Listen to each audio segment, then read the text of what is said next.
man found a crying woman inside a cabinet. He confronted the doctor, demanding to know why someone was locked in the cabinet, but the doctor saw nothing at all. Shortly after, the man was sent for treatment as a mental patient. Yet, when he went to the bathroom, he spotted a strange old man squatting by the nurse's station, who was peeping at the nurses. When the old man noticed the man's gaze, his head suddenly swelled up like a balloon. Sangman was so frightened that he turned and ran. After hiding in the ward, he found them floating in the air. The three admitted they were no longer alive, and even stated they would borrow Sangman's body in the future. The man was so terrified that he fainted on the spot. When he woke up, not only had the three ghosts not left, but a little boy had also appeared beside them. From then on, no matter where Sangman went, they stuck to him every minute of the day. The old man used his body to drink alcohol, and every time he got drunk, he would urinate casually on the balcony. Later, Sangman found an exorcist and asked how to drive the four ghosts away. The master told him that as long as he fulfilled the ghosts' wishes, they would willingly vanish from the human world. So Sangman returned home and asked the four ghosts what their wishes were. The old man spoke first, saying he wanted to find a camera. So Sangman took the old man to look for the camera. But after wandering around the mall for a long time,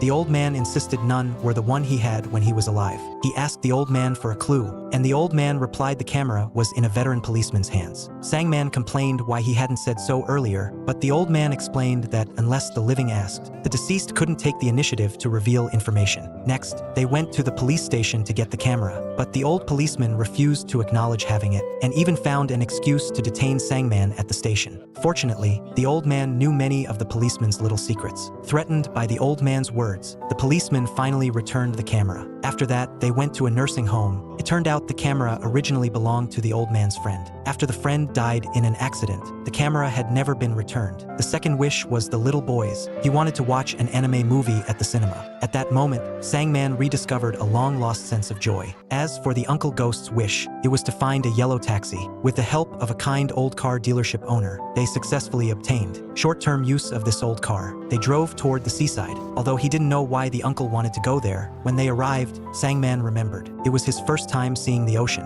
The uncle wanted to swim in the sea. The man took off his clothes and said he couldn't swim, but in the end, he was possessed by the uncle and rushed into the sea. He struggled desperately in the water, but the uncle told him to face his fear of the sea bravely. The man had been an orphan since childhood, and this was the first time he felt the guidance of another person. On the way home, Sangman was stopped by a traffic policeman. Since he had no driver's license, he was taken to the police station. The policeman told him to contact his immediate family, but Sangman fell silent upon hearing this. He had no family left in the world.